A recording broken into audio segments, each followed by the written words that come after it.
Welcome to Let's Talk Midlife Crisis. I'm Ashley. And I'm Tracy.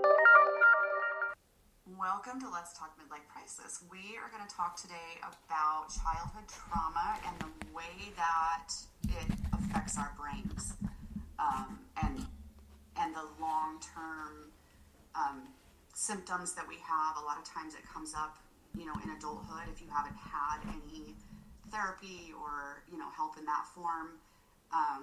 And we've talked about this kind of stuff a little bit in the past, like childhood trauma, and sometimes, things come up, later in adulthood. But this specifically today is kind of more focused on things that happen before the age of 7, because apparently that's when the most damage is done. We all, after that, your brain's a little more developed and able to handle things a little differently. But before that, it's not there at all. And I told you recently that I call him my stepson. He's not really, but he's my kid's little brother. Right. He is my ex-husband's son with a different woman. She and I were very close. And I've known him since he was born. He's been a part of my life and my kid's life.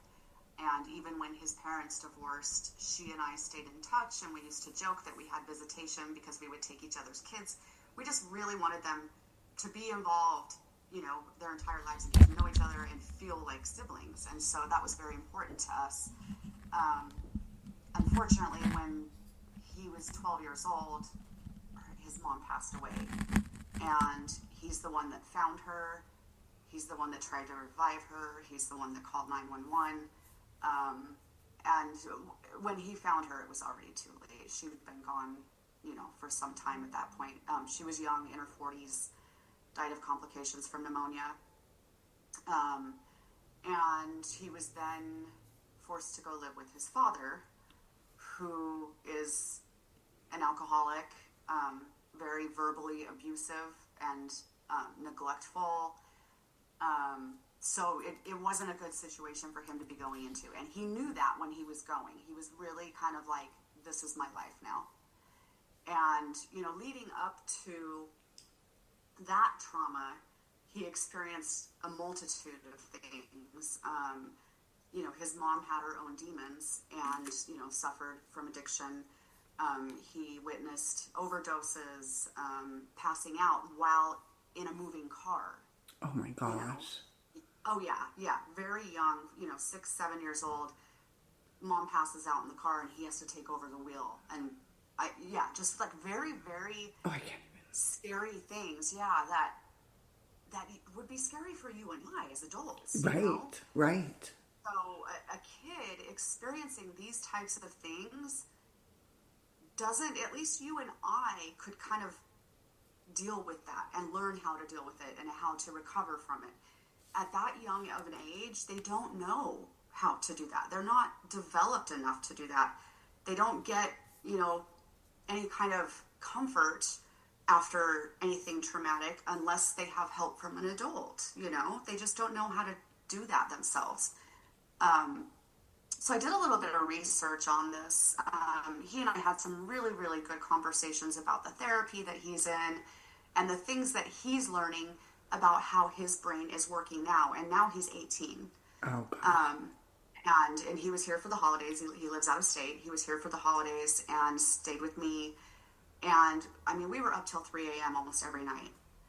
Yeah. Just catching up and talking. And, he has so many, he hasn't been with his dad for several years now and doesn't really speak to him. Same with my kids. They don't speak to him. They're not involved with him. But just, he has a lot of questions about his mom. He wants to know what she was like. He doesn't remember her voice. He wants to know what people thought of her because, then he went to live with his dad and his dad told him these terrible things about his mom. And he knew she wasn't a bad person. And so it was really hard for him to understand how to take that information as a child. And so we just had a lot of really, really good conversations, and I think it really helped him a lot, getting some perspective from a healthy source. Right. Thank goodness he's in therapy. Thank goodness that Yes. he has the wherewithal to seek that out, right? Yes. Yeah, At such a young absolutely. Yeah. age. Yeah, he goes twice a week. That kind of gives you an idea of how much work he needs. Um, but the thing that just blows my mind is that you and I both know, after seeing someone go through, kind of a tough childhood, how they could end up, and so Right. how a lot of people do end up. And he's just a great kid. He's got a great head on his shoulders. He doesn't mess, with drugs or alcohol. He works out religiously. That's kind of something for him that gives him comfort and helps. It's kind of another form of therapy. Right. He's really focused on his career right now. He's got an apprenticeship in plumbing. He also wants to get his real estate license. He's got a really good head on his shoulders. Thank goodness. And he's very sweet. He's a very sweet, respectful kid. Just talking to him, you would not know that he's only 18 years old. He's definitely an old soul. Right. But his mom did a great job, raising him to, be respectful and to be loving and to not be judgmental and that type of thing. Anyway, so I did some research. I wanted to kind of find out a little bit more about this trauma and how it's affecting people down the road, because this is probably something, he's not always going to have to go to therapy twice a week, but it's probably always going to be something that he's dealing with in some form, Right. Right. A demon, if you will. Yeah, it does permanent damage to our brains. It really does. And there's ways to deal with it and learn how to, change the way that we handle emotions or manage them or, things like that. But I think it's just something that he's really going to have to constantly be aware of and work on, unfortunately. So I went to this website. It's lonestarneurology.com. And I just pulled a little bit of information to kind of just give a little more education on this. Childhood trauma is psychological damage resulting from severe stressful events such as physical, emotional, sexual abuse, neglect, loss of a loved one, serious accidents, or natural disasters. I read that and it just made me sick to my stomach how many I could check off for this poor kid. Right. I mean, almost every one of those. It's just terrible. Early life trauma can leave lasting effects that significantly impact a person's life well into adulthood, like I said. Some outcomes include difficulties with emotion regulation, depression, self-destructive tendencies, and addiction. Like I said, it's just amazing that he doesn't really... I do think that there's a little bit of self-destruction with him in a way of the way he talks to himself and thinks of himself. Right. He doesn't have that confidence. And I think a lot of that is just, after his mom died, which was 6 years ago, in that 6 years, his mom was always, praising him. I mean, he was a straight A student. He thrived in sports, and he continued to. But he had a lot of support from his mom. She was giving him those kudos and I don't think he had a lot of that after. Certainly not enough of it. And that shows because, and thank goodness he's very open about this stuff. He's, he was an open book with me. He was sharing everything. So I expect he's the same way with his therapist. But he just, was telling me about the things he says to himself about himself and, just like, I'm an idiot and I'm, just like, and it's just so terrible. And I think that's kind of his form of self-destruction. A lot of people, as you know, will make reckless decisions. Yes. They don't think it through.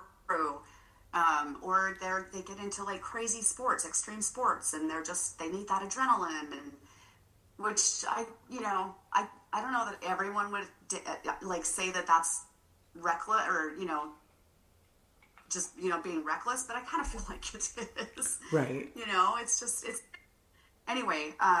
So yeah, I think that he's got a lot going for him, and considering what he's actually been through.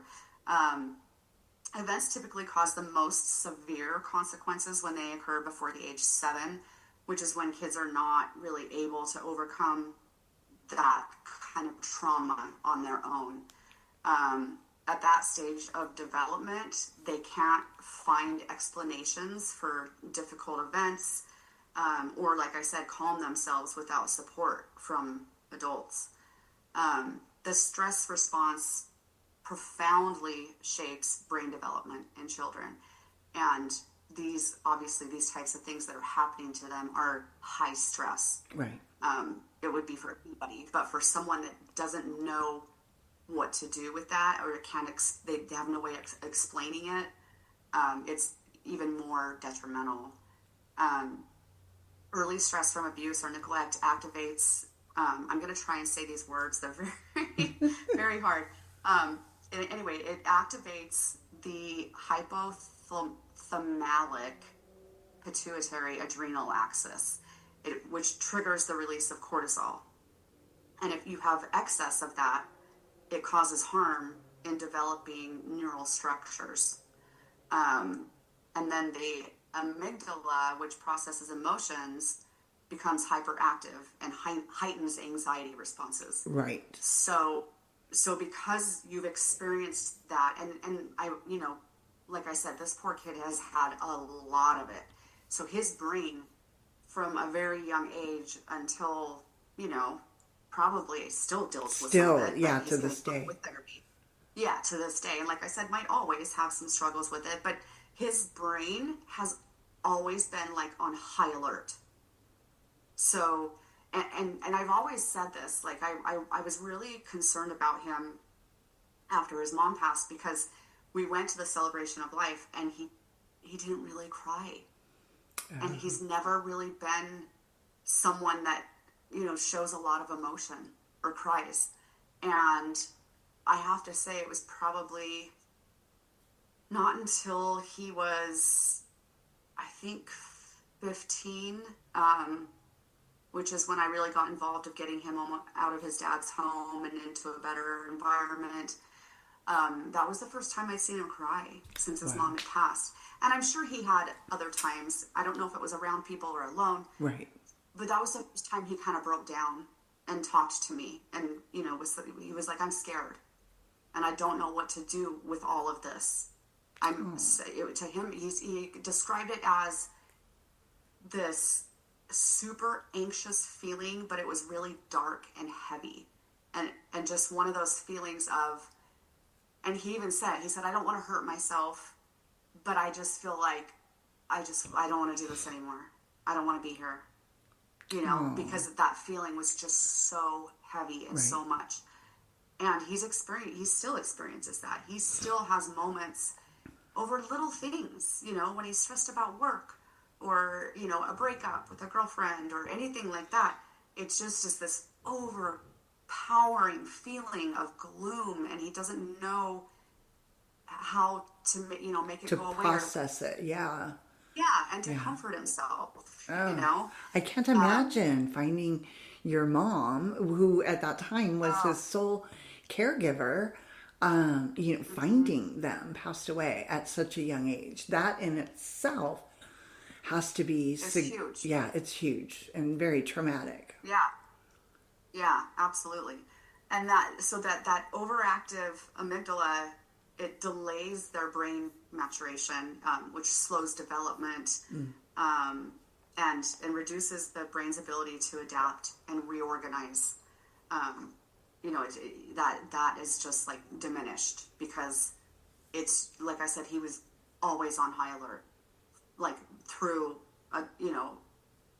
really up until his mom died, but then that happened, and that was in itself, and then living with his dad, I can't even tell you the things that were going on at home, the verbal abuse he was experiencing. He would record it on his phone, and then he replayed it for me, and I just lost it. I was bawling. Oh my gosh. I can't believe someone would talk to anyone like that, let alone a child, Right.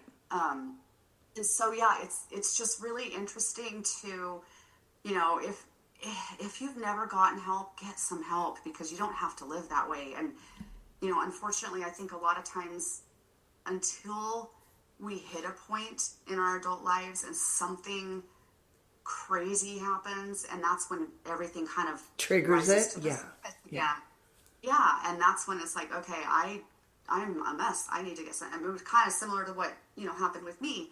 I had a lot of traumatic things happen in a very, very short amount of time a couple of years ago, and I was like, I gotta go to therapy. I can't deal with this. And there I was talking about my childhood, Yeah. Yeah. So I thought I was just going to talk about the stuff I was going through, which I did, but a lot of the feelings and the way I was handling things stemmed from my childhood and the trauma that I experienced.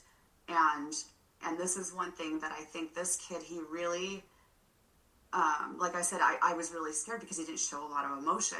And he said, I am learning to feel things. He didn't have, he wasn't showing emotions because he didn't have any. Right. He probably had to suppress everything just to survive. Yeah, so, exactly. Like he learned that I can't. There's no time for me to break down and cry right now. And there's no one there to help me anyway, console me. He was the adult wherever he was and handling very stressful situations. And so it was just like, it was like autopilot. Like, I can't even deal with how this is affecting me right now because I need to take care of this situation. And like I said, under the age of 7, he was conditioned that way. So his entire life he's been that way. And now he's learning how to feel and not just feel that gloom and that heavy darkness and that, high anxiety. There's other emotions that he should be feeling, not that, right. like sadness and anger and that type of thing. And I experienced a little bit of that myself. I grew up in a house where it was, if you cry, I'll give you a reason to cry. That type of thing. Right. And so you learned not to cry because you didn't want to, the result of that. So, right. Yeah. And I think too, and this is one thing I talked to him about. I remember the phone call when, like I said, he lives out of state. He gave my daughter a call when his mom passed and said, my mom's gone. And she's like, what? And then she hung up, he's like, I gotta go, and hung up. She came and told me she was a wreck. And she said, Mom, it was so strange because he wasn't crying. He sounded scared. Right. But he was very matter of fact. And it really didn't sit well with her.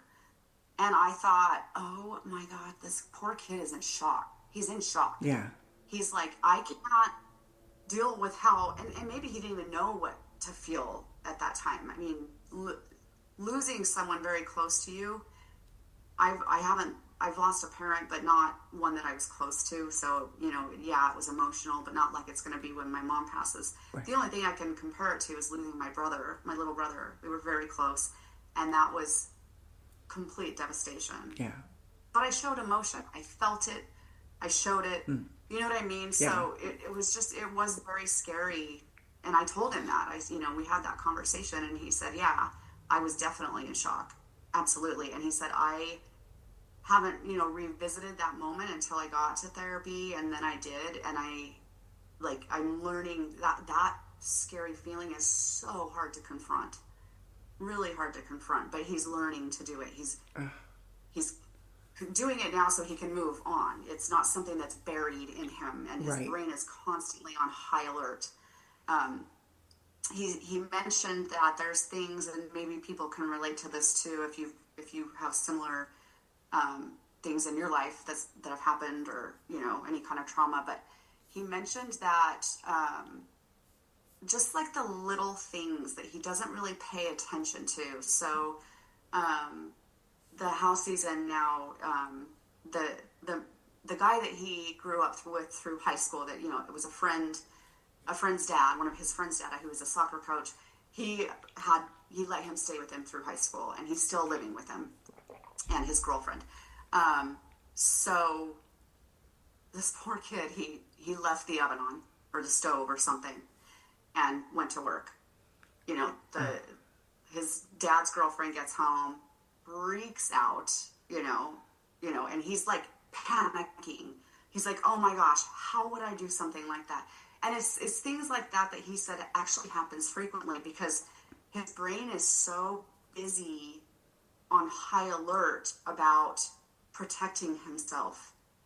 And you know what I mean? Like, it's just it's so crazy to me. So the little things that he really needs to pay attention to, he's not, because his brain's always kind of thinking about how I got to protect myself. And which is so terrifying to me. I can't even imagine what that feels like. Wow. So yeah, if you guys can relate to that, anyone out there, please, please, please know that is not the way you have to live. I mean, you can get help, and it could be a long road to healing, but it's so worth it. It really is. And I think that you touched on it perfectly when you're saying that it's a long road, right?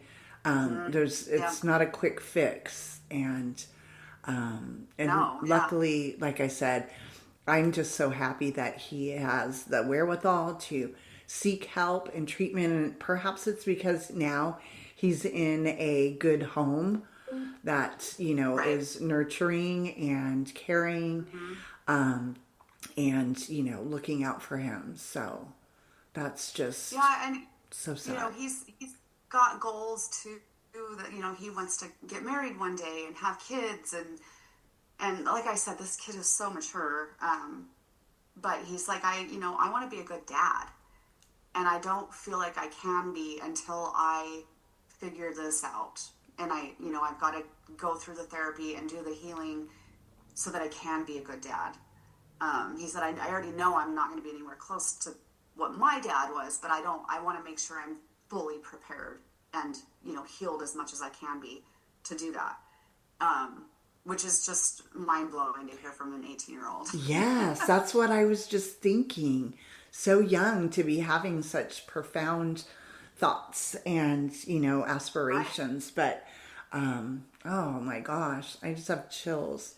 And I think too, because I experienced this myself, when you grow up in a certain kind of environment, you already know at a young age that if you have children in the future, you don't want your home to be like that. Right. You already know that. Right.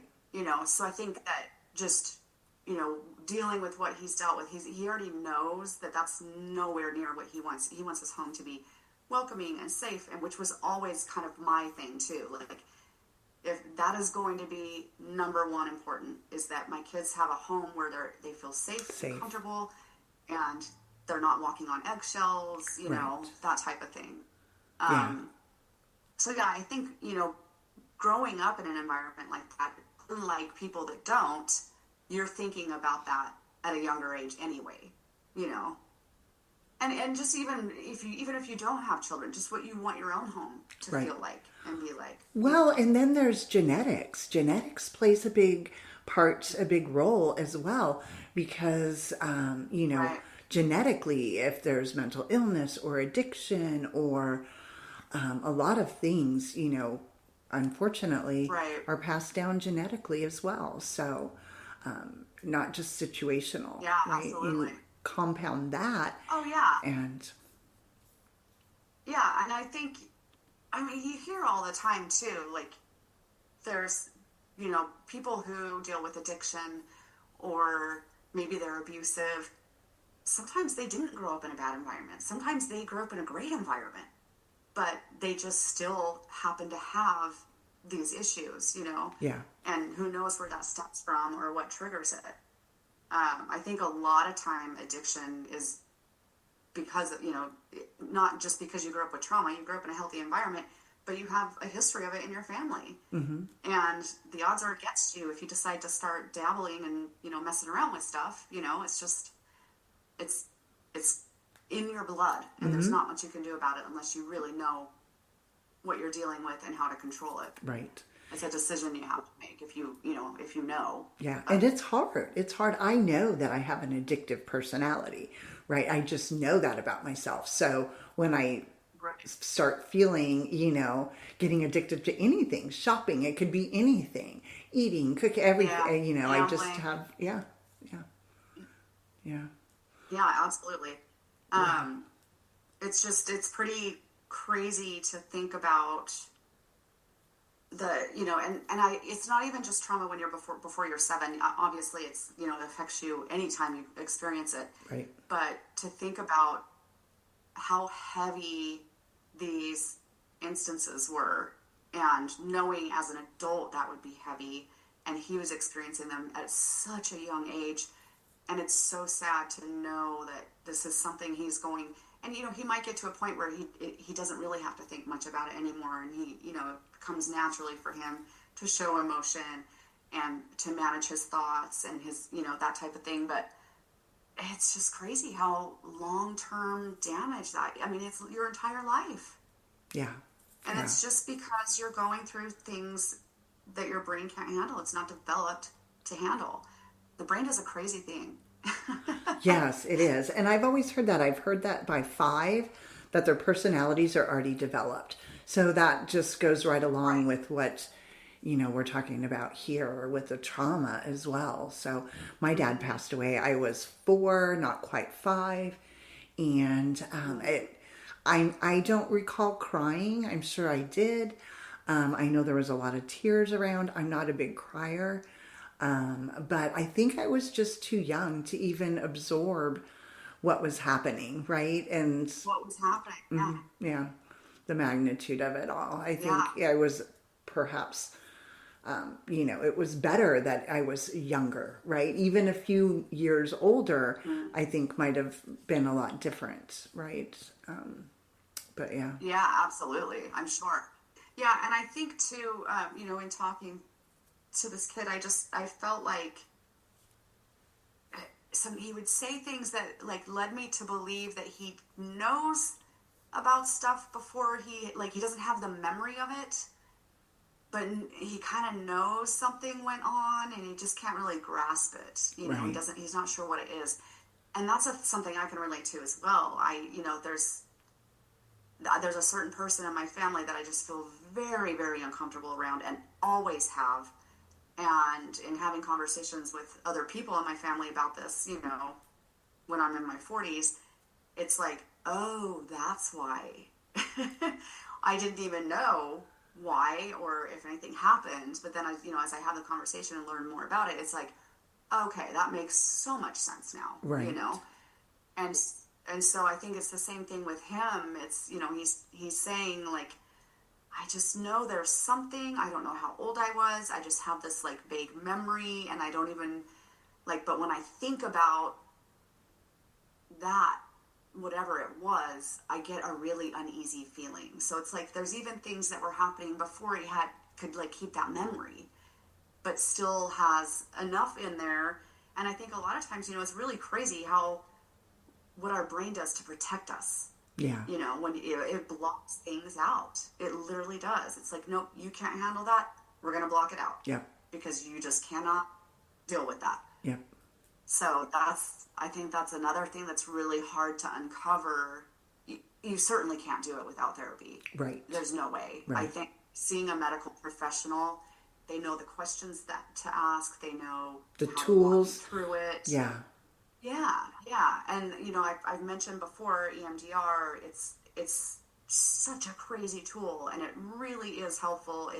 It's so beneficial if you're dealing with anything like that, where you have a memory blocked, or you just kind of have been he was, or like I was as a kid, where it was just your fight or flight, right. And you're just protecting yourself constantly. You're constantly alert, and, and so you tend to block a lot of that out or push it down and not deal with it. And it's always going to come back is the thing. So that EMDR treatment is really, really beneficial. And I recommend it to anyone that is struggling with any of that kind of stuff. So, and we'll put links in our show notes for those that are going through it themselves or know someone who is. Yeah. That's great. I'm so glad that you guys had the time to spend together. I'm sure that it helped him a lot, because you guys are essentially family, and knowing that, he has you guys for support, and also the example of what a good family looks like, right? A healthy family looks like. So I think everybody needs that as a model. I think that's huge. Yeah, everybody needs that. Absolutely. And that's, therapy is helpful, but I think too, like we've talked a lot about how we have our tribe, we have Yep. each other, if you don't have family close by, find your people, Right. find your people that make you feel good and support you and are there for you. Because, outside of therapy, there's going to be times where you need someone to talk to, and you got to find those people. Absolutely. And even with therapy, there's so many options. You don't have to go in person anymore. You can literally do it, on Zoom, or Right. there's apps, there's a lot of different options out And a there. lot of But I think groups. too, For those that are into social yes, media, the younger folks that are into social yep, media, there's a lot absolutely. of support groups there for those that, don't have it or are seeking it. So we're Yeah, fortunate to be in the day that we are, that and the times that we are, where, yeah. therapy isn't a bad word, and that there are options out there to get the tools that you need. But Right. what We have a, so many resources at our fingertips now. yeah, yeah. So, Well, that wraps it up for today. Thanks for joining us on Let's Talk Midlife Crisis. We hope you got some laughs, a little inspiration, and maybe a few new ideas. If you loved today's episode, hit that subscribe button so you'll never miss an episode. And hey, share the love. Send this episode to a friend who could use a good laugh and some midlife wisdom. Connect with us on social media at Let's Talk Midlife Crisis and let us know what's on your mind. We love hearing from you.